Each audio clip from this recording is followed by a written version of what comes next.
sea una de las grandes figuras en la investigación, quien ha sido un referente para todos nosotros, las personas que nos dedicamos a los estudios de recuperación del patrimonio literario escrito por mujeres, que sea, decía, Noni Venegas, quien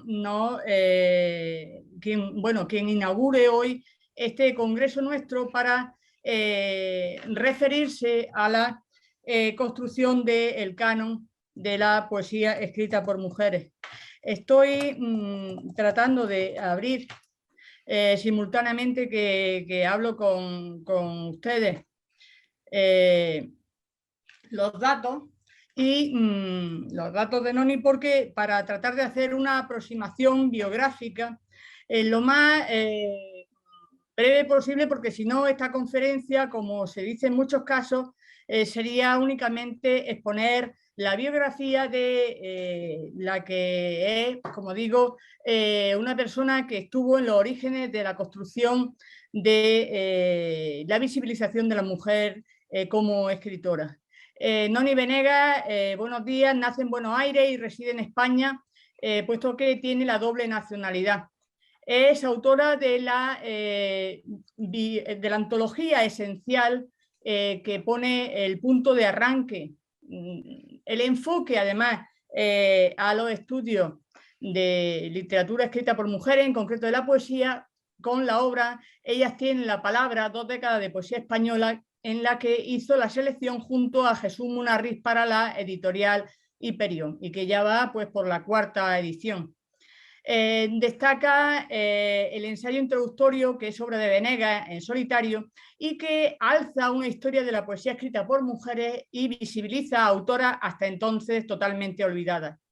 Analiza también las causas de esta ausencia y nos da una serie de herramientas para entrar a formar parte del campo literario de todas estas poetas que hasta este momento habían estado ocultadas por las estructuras patriarcales canónicas.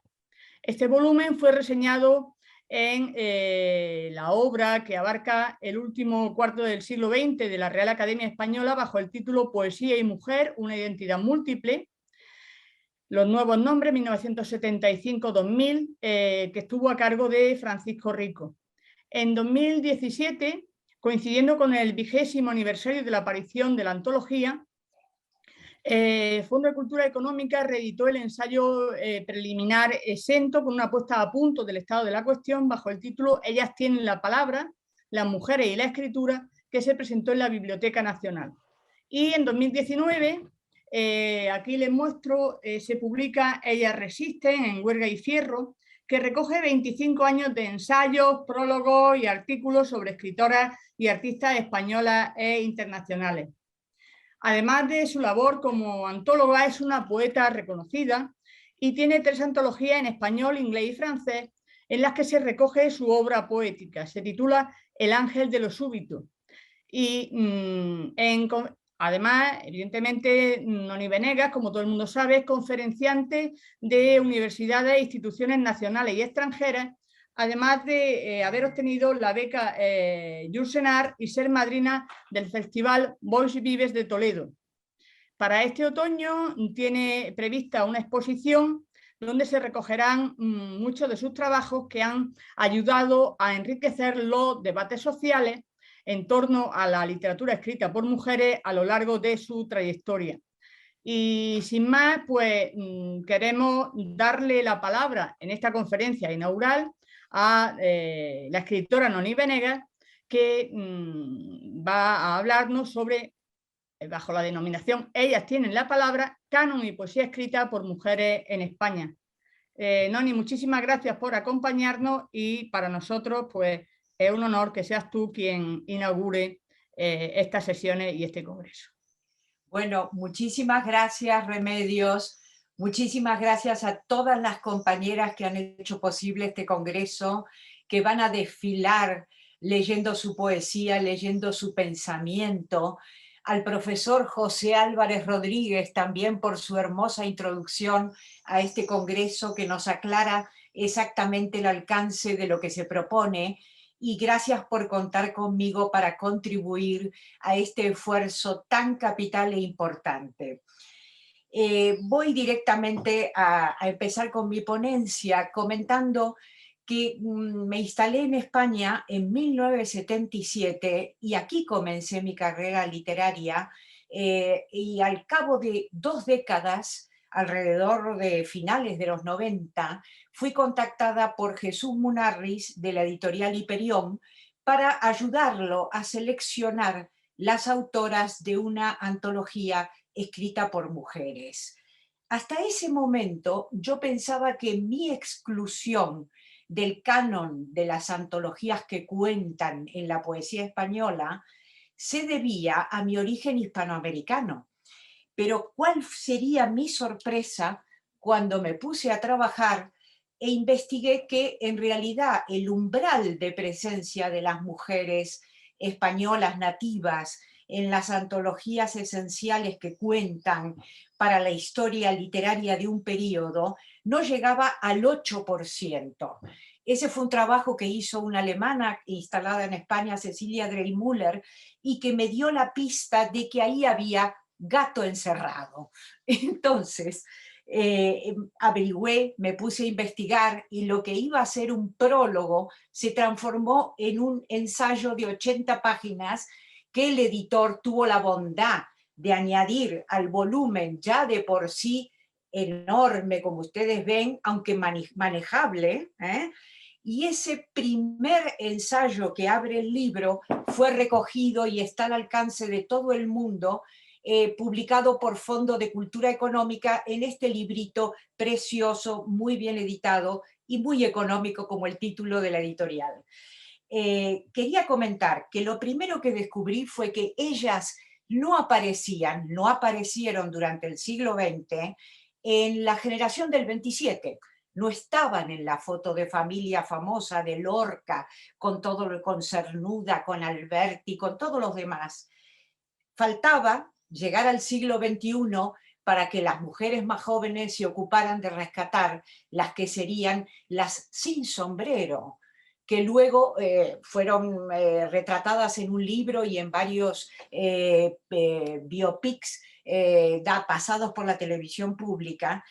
Ellas que habían compartido vida, obra y milagros con toda esa generación tan descollante, no aparecían. Quiero decir, por ejemplo, estoy hablando de María Teresa León, la gran María Teresa León, esposa de Rafael Alberti, o quiero hablar de Concha Méndez, que terminó cernuda su exilio en la casa de Concha en México, o sea que realmente podían perfectamente haber figurado en ese retrato de familia. Pero la sorpresa fue que tampoco formaban parte del retrato de familia de la generación del 50, con los Valente y Gil de Viedma, ni con los novísimos en los 70, puesto que Castellet se limitó a poner la muestra con Ana Moix, es decir, 1/8, y seguimos respetando el umbral de presencia que mencionaba Dreymüller en su trabajo. Entonces, a fines de los 90, averiguar la razón de su ausencia fue la titánica tarea que me impuse en esta antología. Me parecía crucial, y me lo parece aún hoy, sigue estando vigente en las premisas iniciales, sacar a luz esos sujetos inéditos líricos y dar a conocer su enfoque sobre los temas ya tratados por la lírica y otros enormemente importantes pasados por alto. Me di cuenta, además, que durante siglos las escritoras aparecieron con cuentagotas en la historia de la literatura española y en todas las otras literaturas occidentales, y siempre utilizadas por el poder de turno. En 2015 tuve que trabajar, se me pidió la figura de Santa Teresa y quedé cautivada por esa renovadora de la lengua española en el siglo XVI, en un momento en que la teología había desecado la lengua española, la escolástica, tal como lo dice Carlos Barral en sus diarios. Pero Santa Teresa, que en vida estuvo a un pelo de ser condenada por la Inquisición, una vez muerta, Felipe II mandó inmediatamente recoger todos los manuscritos que había dispersos en la península, autorizó y encargó a Fray Luis de León la publicación de su autobiografía, La vida, y automáticamente se transformó en un bestseller internacional traducido a todas las lenguas europeas. Para más Inri, en 40 años logró la santidad. Logró la santidad porque tanto Felipe II como la Casa de Alba se lo propusieron y porque para el monarca era enormemente importante reforzar su poder como rey de la cristiandad. Es decir, esa es la verdadera razón que se esconde detrás de la fulgurante subida a los altares, los intereses muy concretos de la política de su tiempo. Así ocurrió sucesivamente, esta historia se fue repitiendo hasta el siglo XIX, cuando los gobiernos liberales, a mediados del siglo XIX, por 1857 o 53, autorizan la creación de escuelas también para niñas. Hasta ese momento ser maestro, ser maestra, no implicaba ser alfabeta. Se podía ser analfabeta y enseñar a las niñas las labores propias de lo que entonces se consideraba que eran de su género. En ese momento, ¿qué ocurre? Ocurre una cosa muy importante y siempre se ha dicho, hay que educar a los pueblos. Mujeres de otras clases sociales acceden a la educación y también a la escritura, estimuladas por un movimiento que asola toda Europa, que es el movimiento romántico, que estimula la libre expresión de los sentimientos. Todo esto ocurre, el gobierno liberal, la educación para las niñas, el romanticismo, en paralelo a una revolución, la del siglo XIX, la revolución industrial, que propicia el desarrollo de una incipiente industria editorial que había en ese momento en España. De golpe la industria editorial y la prensa estallan y nace la producción cultural tal como la conocemos hoy, a la vez que se afianza el poder del mercado para las obras de creación, tanto sean de arte como literarias. Con nuevas clases sociales en el poder, los aristócratas dejan de ser los mecenas de las artes, como lo habían sido hasta ese momento, y comienza el llamado mecenazgo de Estado. Esto tiene muchísima importancia porque hasta ese momento eran un puñado de mujeres las que estaban educadas y recibían esa ayuda de los aristócratas. Generalmente eran mujeres de alto coturno, eran monjas o eran hijas de letrados. Ahora, de golpe, todo eso se democratiza, tanto la educación como digamos, el otorgamiento de prebendas, subvenciones y premios por parte del Estado, al cual todos pueden aspirar en igualdad de condiciones. ¿Qué ocurre en ese momento? Cristaliza entonces la subordinación estructural de los escritores que aspiran a vivir de su arte a las leyes del mercado, igual que sucede hoy, y los puestos de trabajo que éste genera en la industria editorial. Los periodistas, los críticos, los editores, los correctores, ilustradores, traductores. Aparecen entonces relaciones de poder en un campo nuevo y apetecible que el gran sociólogo francés Pierre Bourdieu, en su libro Las reglas del arte, bautiza campo literario, íntimamente vinculado al campo político y social, como venimos viendo. ¿Por qué?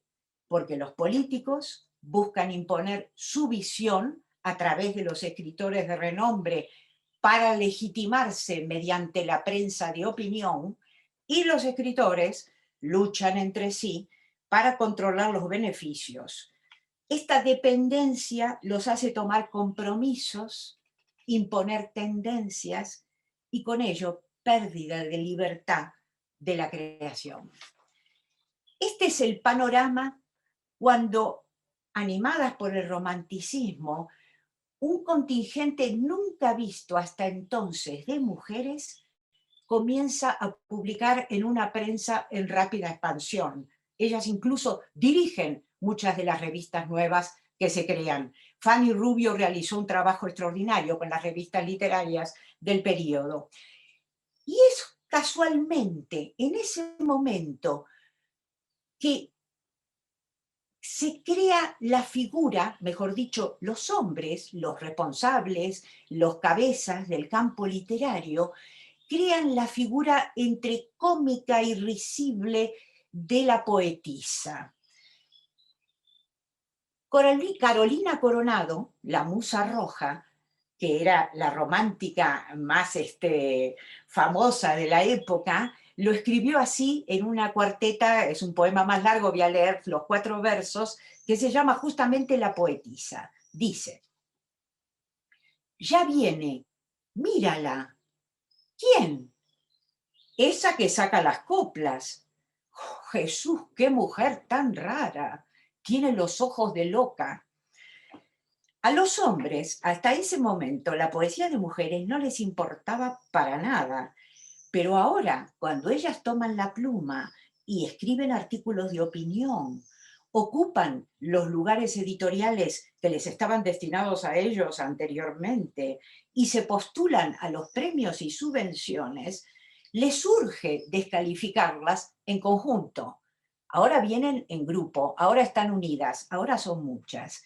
¿Para qué? Para eliminar a cuantas más competidoras posibles.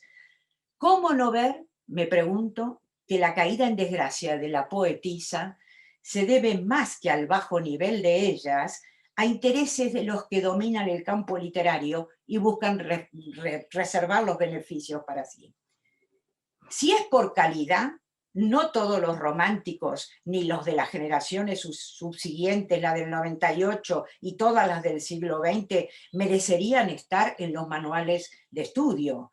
Pero por ser hombres se integran, e incluso los poetas menores son estudiados. Mientras que las mujeres, como bien sabemos, entran 1 o 2 por generación y siempre como excepciones. Los escritores varones tienen detrás una tradición que los legitima.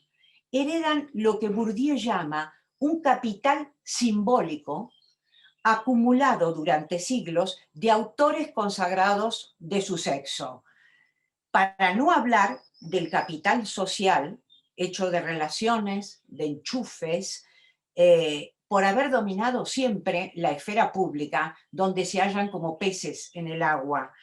Esa confianza para negociar entre sí y controlar los beneficios de la red pública.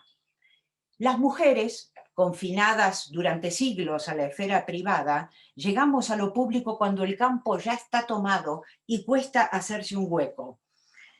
Porque si ellos sufren lo que Harold Bloom llamó la angustia de la influencia, es decir, el temor a hacer una nota al pie de página de autores geniales, nosotras sufrimos de algo previo, que es la angustia de la autoría por falta de predecesoras que legitimen nuestro trabajo.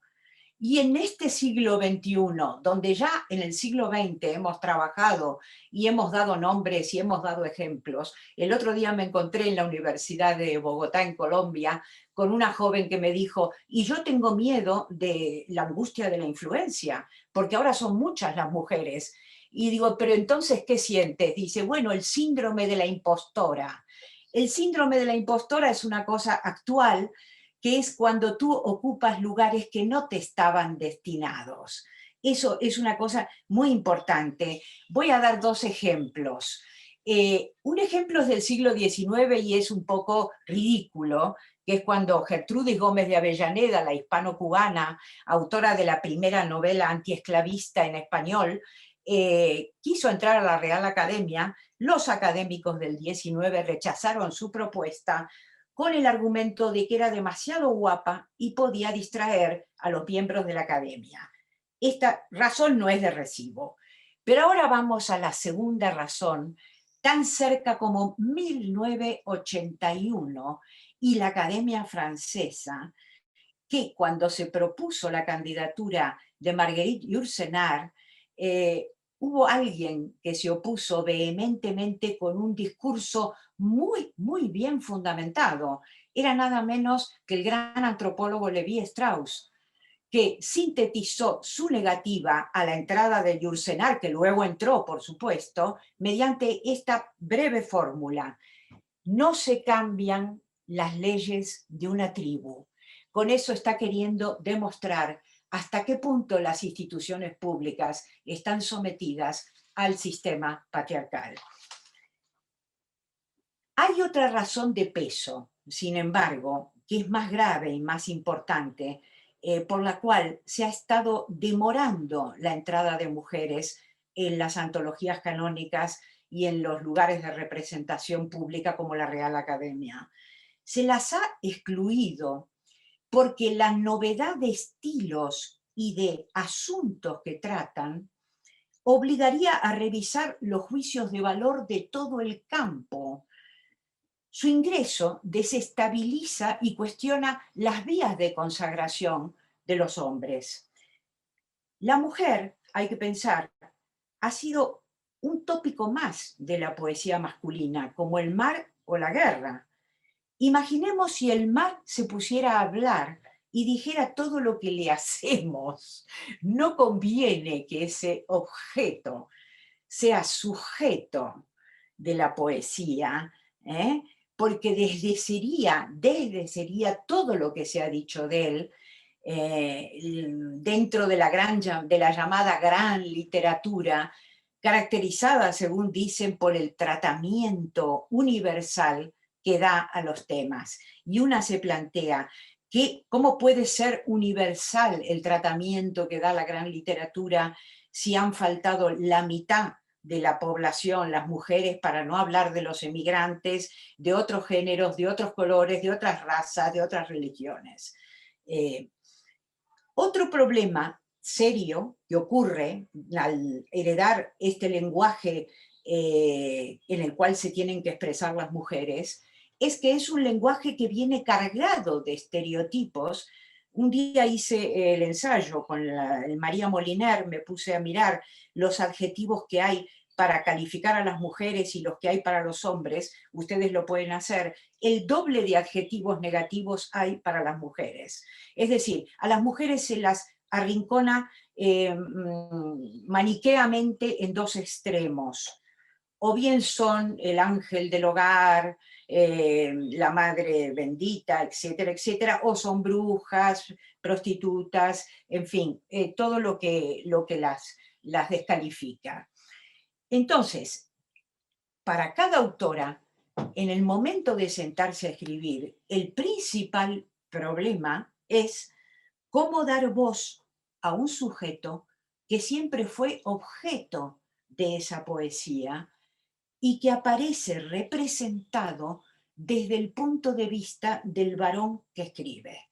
Ese es el principal problema que tienen las mujeres a la hora de tomar la pluma.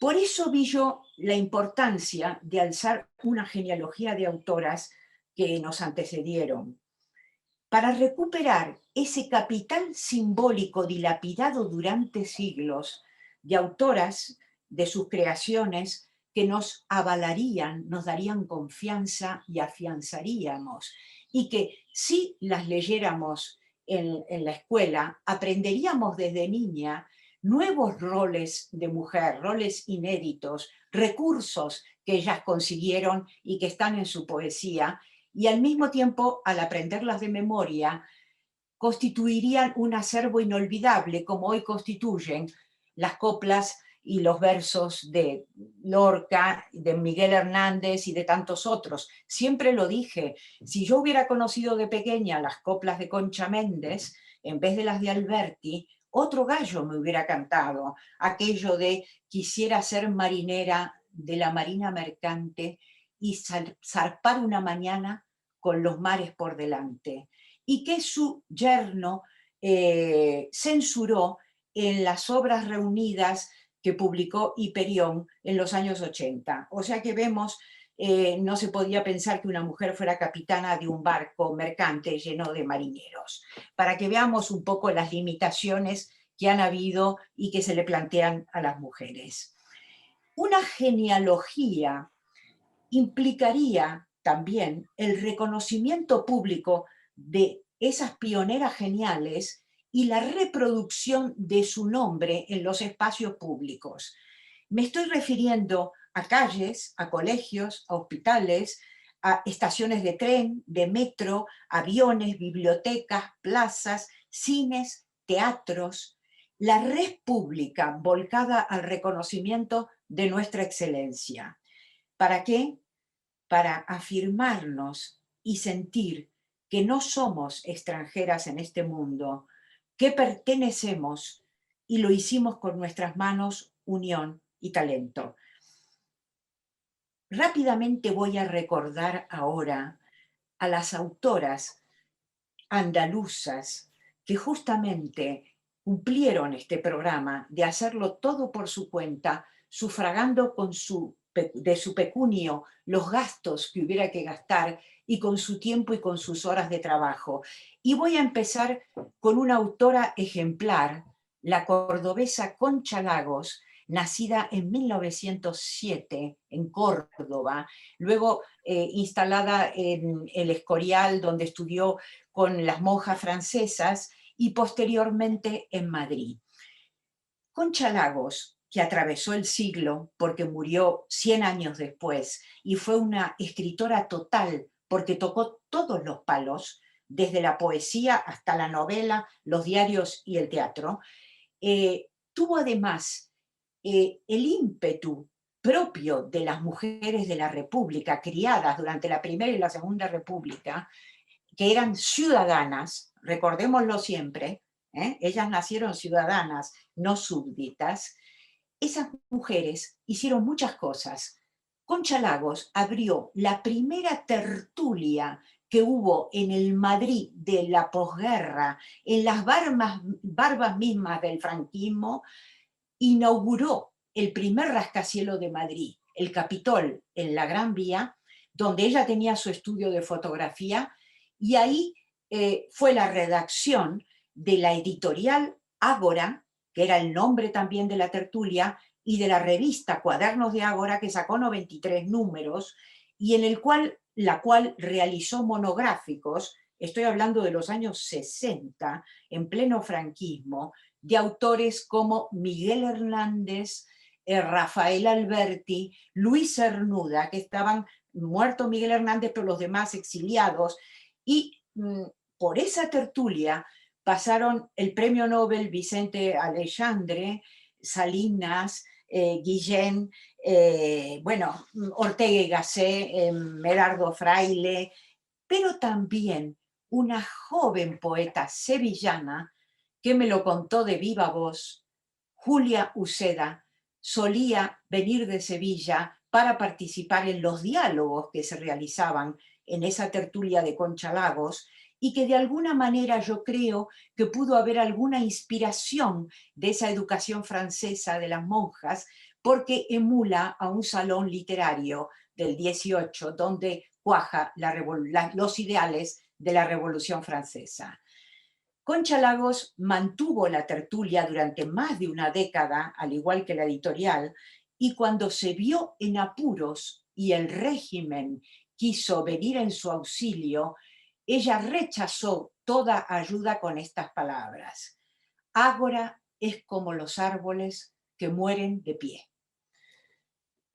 Nacida también en 1907, como Lagos, tenemos a una poeta maravillosa, recóndita, recoleta, oscura, de las que a nosotros nos gustan, republicana también, la primera en usar pantalones y fumar en la Granada de su tiempo, hija del primer alcalde republicano, que es Elena Martín Vivaldi. Elena Martín Vivaldi nos gusta mucho porque tiene una beta lúcida, muy triste, pero al mismo tiempo muy irónica, lo cual realmente redobla su inteligencia.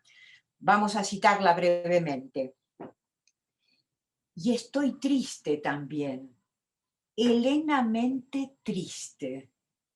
Es verdad que estoy triste, helenísimamente desesperada y triste. Yo creo que ese giro es una cosa que las chicas de hoy lo dicen todo el tiempo y que Elena Martín Vivaldi lo dijo hace más de un siglo. Se dice que ella es el puente entre la generación del 27 y los poetas de la experiencia. Podría ser, pero yo más bien veo que su beta lúcida anuncia a la poeta sevillana que ya mencioné. Me refiero a Julia Uceda. Y quiero recordar la impresión primera de absoluta modernidad que tuve cuando en la Biblioteca Nacional descubrí el libro de Julia y leí estos versos. Hay que ir demoliendo poco a poco la sombra que vemos, que nos dieron, que nos dijeron, eres. Destruir ese yo que nos presentan, esa hilera de sombras agotadas. Buscaba eslabones en la biblioteca de una genealogía, para ellas tienen las palabras, y me pregunté, ¿cómo es posible que en la España de 1962 haya habido una mujer, una joven poeta que se adelantó a las feministas, Kate Millett, Hélène Cixous, Lucy Irigaray, e incluso a la deconstrucción de Derrida? Una mujer que tras vivir el exilio interior, dijo como nadie el exilio a secas en el extranjero. Cito a Julia Uceda. Nada es más natural que estos paisajes y esta luz en mi mesa y esta casa, posible ya que se ha perdido todo, y este extraño país en el que estoy. Nada más natural, nada más misterioso. El resto ya es conocido.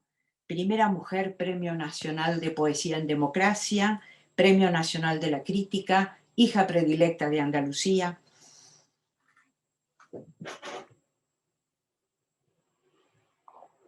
María Victoria Tencia, malagueña de la generación del 50 como Uceda, siente el mismo impulso. Cito, podré cortar con fuerza, construir, destruir de nuevo, si es preciso, sacar el alma a flote.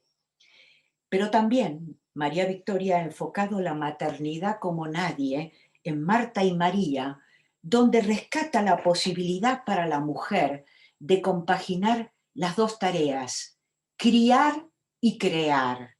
Ella que tuvo 4 hijos, que piloteó aviones y que sin embargo es autora de una obra de creación admirable. Esa reflexión sobre la maternidad, tan parecida a la que Santa Teresa le pedía a sus compañeras, ser contemplativas y activas al mismo tiempo, con el ejemplo también de Marta y María, se ahonda más todavía en trances de Nuestra Señora, donde, y esto es una observación muy aguda de la hispanista Roberta Quans, Atencia sugiere una posible genealogía pagana de la Virgen que la entronca con las diosas de la antigüedad y que cuaja en el árbol de luz con el cual ella se identifica y por cuyas venas corre la savia de vida. Hay que decir que también María Victoria Tencia ha obtenido, gracias a Dios, los galardones como el Premio Reina Sofía de Poesía Iberoamericana, que tuve el honor de participar del jurado. Pero al igual que Uceda o que Vivaldi, dice María Atencia, mas ser el centro y el eje donde todos se apoyan, eso es su condición arbórea, hace que el cantearme resulte más duro. Es decir, realmente aquí vemos la doble tarea de la mujer en acción completamente en el caso de María Victoria Tencia, que es su poesía, es el epítome de este problema y la resolución de ese mismo problema. La búsqueda de orígenes míticos liberadores, como he apuntado en su caso, está presente enteramente en el primer libro de otra gran poeta española andaluza. Me refiero a la cordobesa Juana Castro. Juana Castro, cuyo magisterio sigue siendo importantísimo entre las mujeres jóvenes y no tan jóvenes, y cuyo primer libro, Narcisia, alza un nuevo arquetipo de mujer que bebe de las tres grandes diosas de la Edad del Bronce, en especial Inanna, que es conocida por nosotros como Ishtar, que fue llamada la verde o la de la espesura floreciente. Todo un programa para nosotras en estos días y en esta época. Esa diosa de la fertilidad fue venerada durante más de 5.000 años y Juana realiza realmente algo muy novedoso, que es describir y celebrar el cuerpo de la mujer por entero, sin censuras y con versos de una belleza absolutamente deslumbrante. También la malagueña Chantal Mayar, segundo Premio Nacional de Poesía tras Uceda entre las andaluzas, se remonta en un primer libro que ella quiere mucho y que se ha reeditado, titulado Jai Nu Huele, que está escrito en una larga estancia en la India. Se refiere al mito de una mujer salvaje que existe en Papúa Nueva Guinea. Ese mito dice que su cuerpo fue despedazado y enterrado y que luego germinó, dando lugar a los tubérculos de los cuales se alimenta la mayoría del mundo, de la gente de la población mundial. La reinterpretación de los mitos sobrevuela también la obra de una gran experta en griego antiguo, la malagueña Aurora Luque, de nacimiento ella nació en Almería, pero se instaló en Málaga, que es traductora de las poetas greco-romanas, y aparecen incluso en su último volumen, que obtuvo el premio Loewe, Gavieras.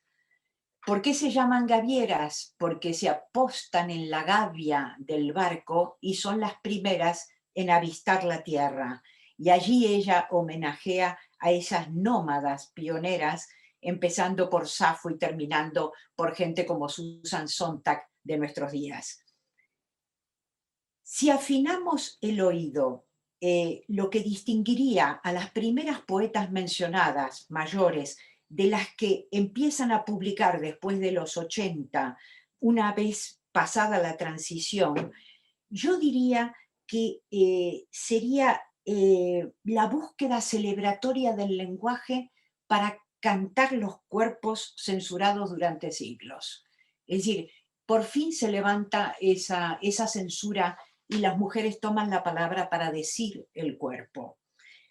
Me voy a referir, claro está, a la obra de la gaditana Ana Rossetti, que todos conocemos, que subvierte la lengua heredada al apropiársela para sus fines. Ana trabaja de una manera modélica con el lenguaje del siglo de oro español, lo fusiona con elementos enormemente personales y le obliga a decir al lenguaje cosas que jamás diría.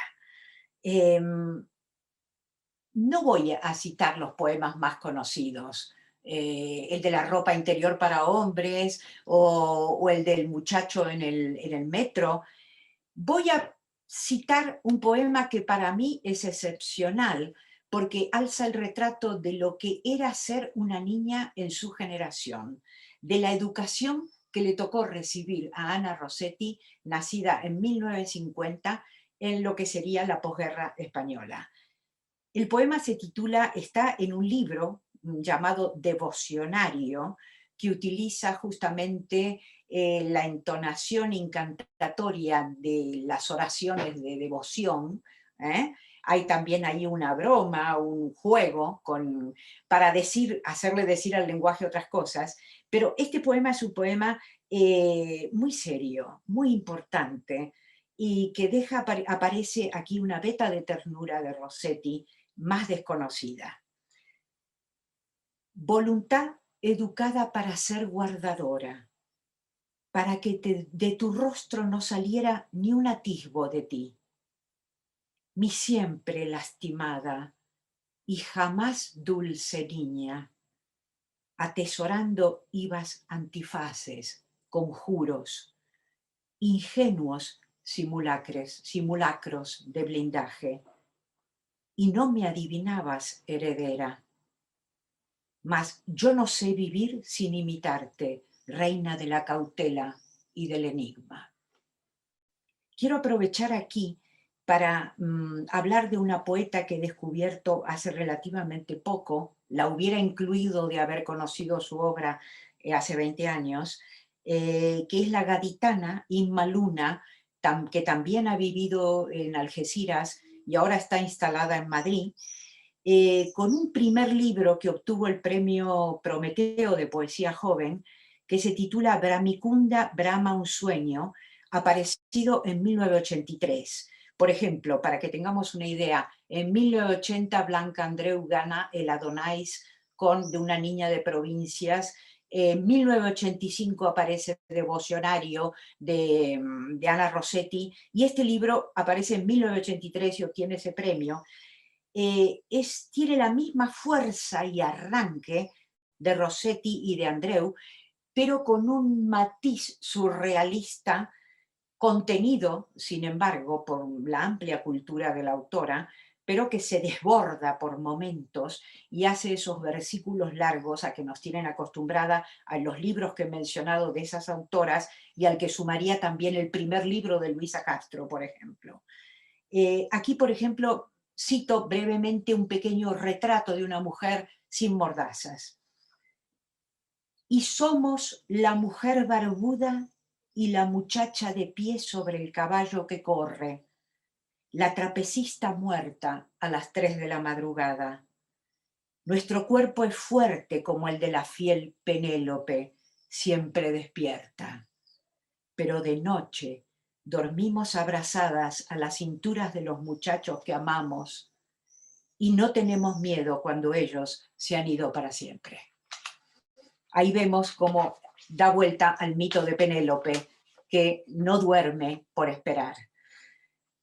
Otra vena muy interesante cultivada por las poetas andaluzas es la coloquial e intimista. Y aquí descuella la poesía de la cordobesa radicada en Granada, Ángeles Mora, que es la tercera poeta andaluza en recibir el Premio Nacional de Poesía. Ángeles es maestra de la difícil sencillez. Su tono es el de un poema tímido, cito, como un ramo de flores que se esconde en la espalda.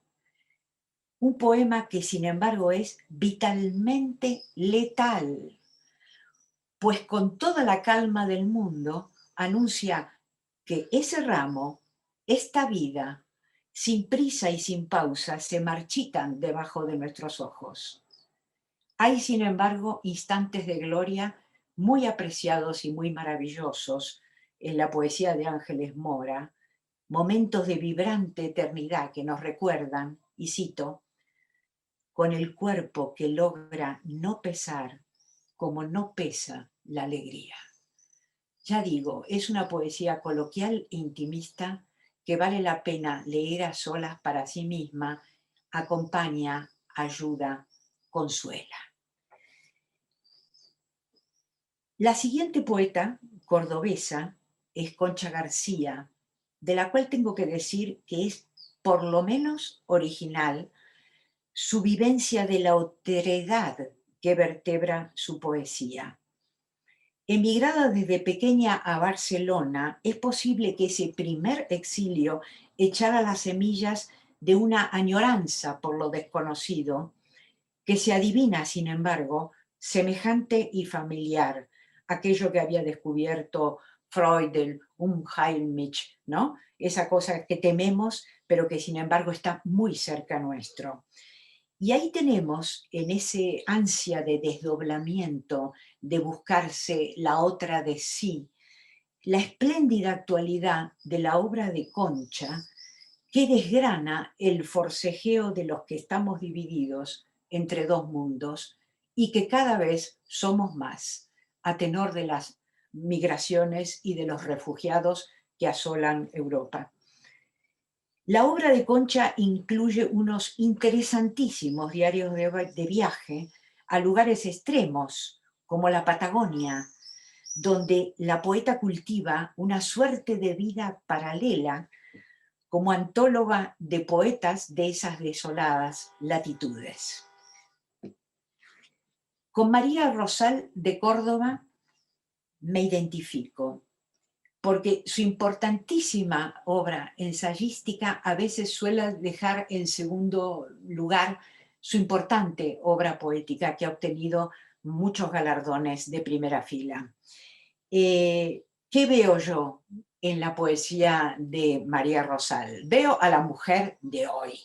Veo una poesía atrevida, franca, vital, que derrocha desparpajo y alza una crónica sin fallas de una generación de mujeres hechas a sí mismas. Mujeres que han conquistado independencia y autonomía a pesar de los escollos con que se encontraron. Por último, me gustaría dedicarle un minuto a una autora joven de la cual hice un prólogo para uno de sus libros y en la cual detecto una renovación absolutamente necesaria en este momento de la poesía social. En el prólogo de su último libro, Los habitantes del panorama, la también poeta Mercedes Cebrián califica de antropóloga lírica a la malagueña María Eloy García. Y es cierto, María Eloy García tiene un ojo de lince para develar los sustratos urbanos y renovar la poesía social con una inteligencia emocional fuera de lo corriente.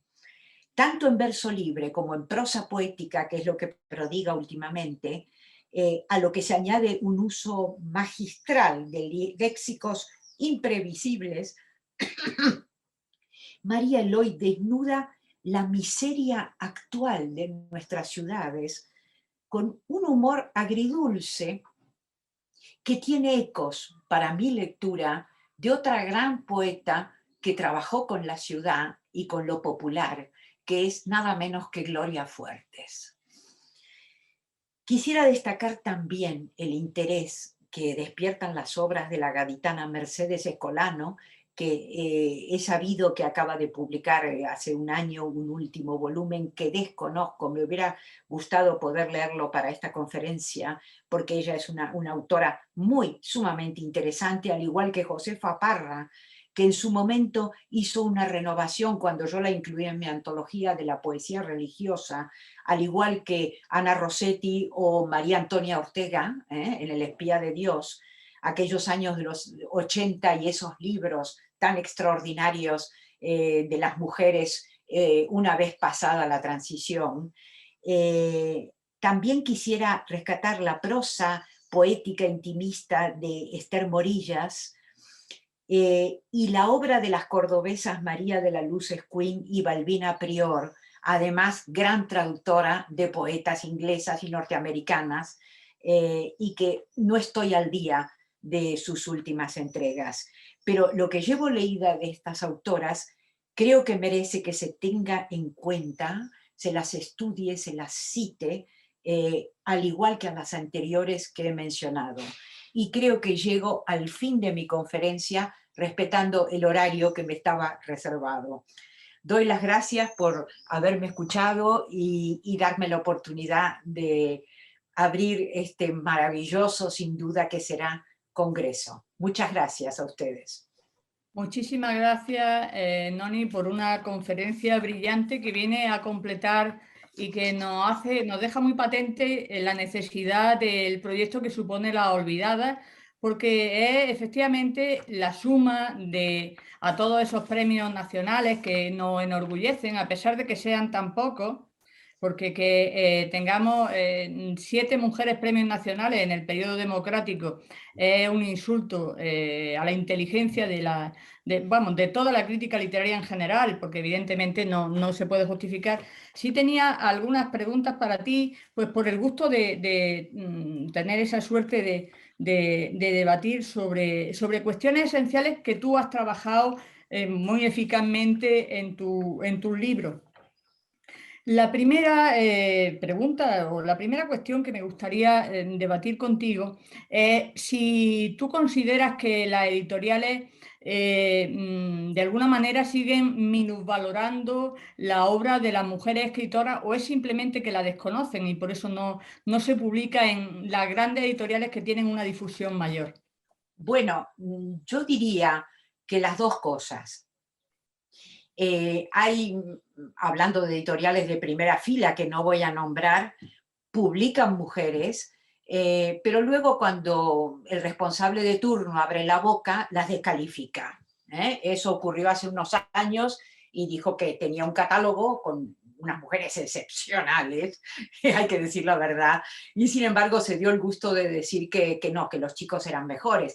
Yo creo que es desconocimiento y también que es una generación ya con gustos caducos, que no han sabido incorporar las novedades y las nuevas visiones y enfoques de las poetas. Eso ocurre. Y entonces hay que pensar que ya urge un reemplazo, porque en otras editoriales de primera línea, donde hay hombres más actualizados dirigiéndolas, yo veo que, sin embargo, donde publican Chantal Mayar y Olvido García Valdés, por ejemplo, está dirigida por Jordi Doce, son gente de otra generación que conocen perfectamente el alcance de la poesía escrita por mujeres. Como siempre, tendremos que tener paciencia y esperar que se produzca el relevo en esas editoriales pioneras que mencionas hoy, que no mencionamos su nombre, pero que todos sabemos cuáles son. Bueno, yo te podría contar la experiencia con algunas de las que nombras, y parece que las poetas o determinadas poetas parece que no les interesan especialmente por su vínculo con algunas tendencias estéticas. Es decir, todos los editores tienen un perfil y eso efectivamente lo comparto contigo, y a lo mejor no todo lo que se ha dicho es tan verdad como pareciera o como salió en la prensa, según a mí me consta. Pero en esa línea también te quería preguntar, ¿tú crees que las mujeres, las críticas de este país, las que nos dedicamos a la investigación, somos conscientes de la cantidad o del volumen de autoras valiosas sobre las cuales deberíamos trabajar, o estamos ignorando ese capital literario en beneficio de trabajar la obra masculina? Bueno, también es cierto eso, que cuando vemos en los congresos internacionales la cantidad de trabajos y de monografías dedicadas a autores masculinos y la menor cantidad de mujeres, nos damos cuenta que falta una difusión y por eso son necesarios congresos como con este propósito de digitalizar y poner al alcance de todos los investigadores de todas las universidades del mundo con departamentos de español, de las novedades que están saliendo permanentemente y la renovación de la poesía escrita por mujeres. Es decir, yo creo que ese es uno de los grandes problemas, pero que se está paliando. Mi impresión es que es cierto que faltan críticas literarias en las páginas de opinión. En este momento siempre ha sido una carencia, pero también es cierto que sigue funcionando el tema del campo literario porque los críticos que están apalancados en esas columnas no dejan entrar a las otras, a las nuevas, que justamente su ingreso desestabilizaría las vías de consagración de los autores que todavía siguen escribiendo cursilerías sobre la mujer y que sigue como gustando y digamos, con el efecto nocivo sobre el gusto del público. a lo cual se suma también ahora un tipo de cantautores, como todos sabemos, pero lo que yo siempre digo, en nuestro tiempo no confundíamos las novelas de Ana María Matute o Carmen Martín Gaite con las de Corín Tellado. Sabíamos perfectamente el lugar de cada una. Ahora lo que pasa es que el medio es nuevo, las redes sociales han dado publicidad por igual, sin matices, a todos estos tipos de poesía que halagan el oído como las letras de las canciones.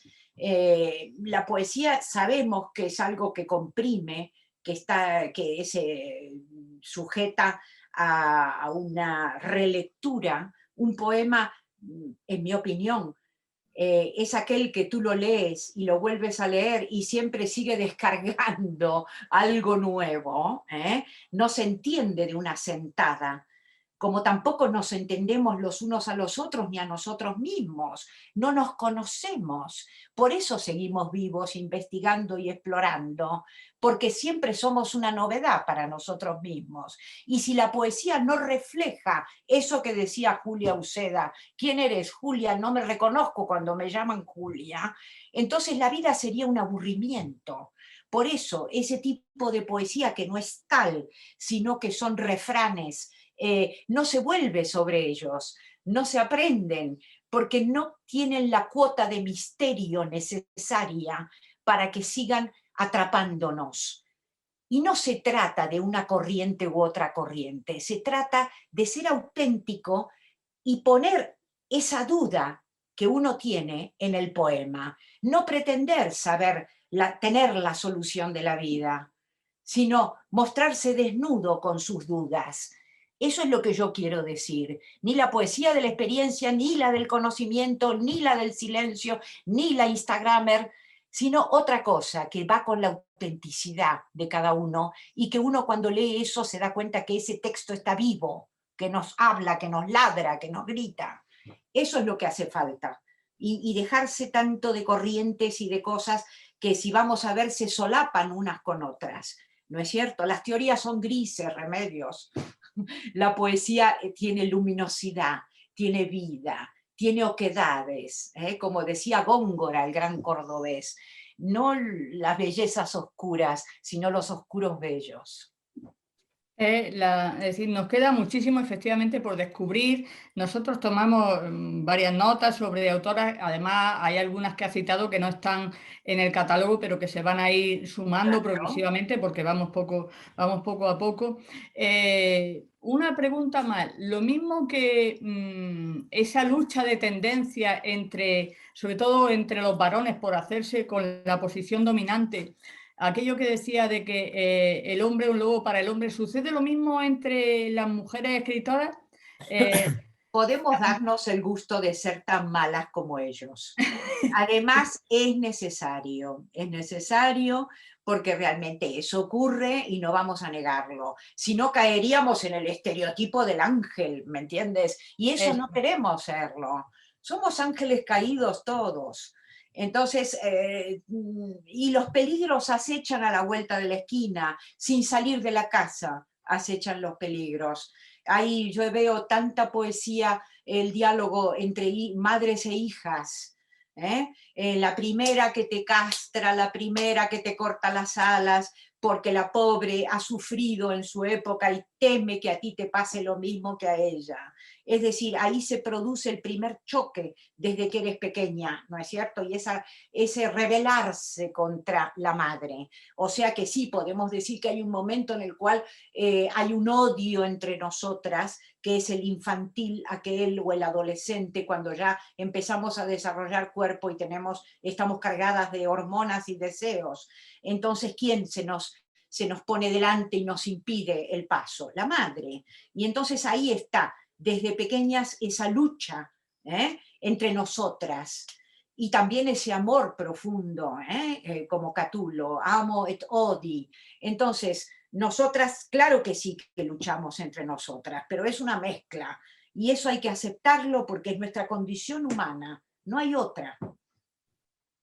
Y ese trabajo, bueno, eso también nos obliga a quienes trabajamos en este campo científico puramente de la crítica a ser muy cuidadosos y a tratar de ser lo más objetivos posible para que, como tú bien dices en tu libro, ellas sigan resistiendo y sean las autoras imprescindibles de cada generación las que verdaderamente tengan la voz. Una pregunta más que nos hace Christopher, perdón, nos pide que le preguntemos por qué se interesó usted por la poesía de Santa Teresa, si es porque es una pionera, además, como decíamos a propósito de ti. Bueno, yo me interesé porque siempre, como decía Flaubert, Madame Bovary soy yo. Es decir, a mí me interesa Santa Teresa porque yo quería resolver mi propio intríngulis de mi vida, que en vez de dedicarme al trabajo académico que podía haber emprendido en cualquier universidad, me dediqué a los negocios, ¿no es cierto? Entonces, ¿qué ocurrió? Yo descubrí en ella una mujer que supo ser una contemplativa, espiritual, que renovó la escritura mística, y se puede hablar, como dice Márquez Villanueva, el gran hispanista de Harvard, de un periodo preteresiano de autores místicos, porque Santa Teresa llega a las séptimas moradas, mientras Osuna y Juan de Ávila llegaban a las cuartas. Es decir, fue una mujer que tuvo una vida espiritual con un desarrollo espectacular. Y sin embargo, en 20 años, en el siglo XVI, en carreta, a partir de los 43 años propios suyos, que ya la gente moría a esa edad, se dio el gusto de fundar 31 conventos, 17 de mujeres, el resto de varones, como quien funda una cadena de hoteles. Es decir, realmente fue una mujer de negocios absolutamente extraordinaria, porque no le interesaba el dinero. Y entonces hacía unas arquitecturas financieras absolutamente maravillosas y lo sacaba a flote. Era tanta su fama que al final de sus días fundaba sin dinero, con su sola presencia. Por eso la llevaron a Burgos, porque la sola presencia de ella era garantía de que iba a pagar. De hecho, al final de su vida, bueno, no al final, sino en los años postreros, los Calzados la vuelven a nombrar rectora de la Encarnación, el convento de Calzadas, porque estaba en la ruina y porque las monjas sabían que si ella venía, iban a comer. Y además, lo que querían los Calzados era frenar un poco tantas fundaciones de descalzos. Entonces, a mí la figura de Santa Teresa me interesa porque tiene las dos vertientes, como decía María Victoria Atencia, criar y crear, ser activa y ser contemplativa. Esa es la cuadratura del círculo para cualquier artista, que todos están siempre, como dicen los músicos, los pintores, los poetas, siempre con una mano atrás y otra adelante. Pues tomar ejemplo de Teresa de Jesús. Muchas gracias. Creo que quería intervenir el profesor José Álvarez. Muchísimas gracias, profesora Remedio. Noni, ha sido un placer enorme, de verdad, escucharte, sobre todo gente que pertenecemos a otra área y que no tenemos oportunidades de este tipo de poder saborear este tipo de exposiciones que nacen de la experiencia, de la vivencia y del gusto y del amor, en definitiva por este que es la poesía. Yo quisiera hacerle dos cuestiones relativamente simples. Eh, eh, Entiendo que el papel que tuvo Teresa de Jesús tuvo un papel relativamente importante por políticas eminentemente de este rey que quiso de alguna manera expandir esa cristiandad a lo largo de toda Europa, pero dejando esta importante figura en su tiempo, quisiera traer a colación a una persona que hemos conocido, hemos vivido, hemos convivido, porque hemos convivido en la facultad, que es Mariluz Escribano. Mariluz Escribano, ¿qué puede representar o qué representa en esta poesía de personas que han estado continuamente invisibilizadas? Y otra cuestión importante que quisiera poner de manifiesto es si, según tu percepción, estamos en un momento donde hay un cambio real en torno a qué, en torno a la poesía o en torno a las temáticas vinculadas con las mujeres, o es un cambio eminentemente, como dicen los jóvenes, y permítanme la expresión, el postureo. Es un postureo, porque tú hacías alusión a esa poesía profunda que te cala, que te preña, en definitiva, que te trae cada vez que la lees, vives una continua experiencia, a una poesía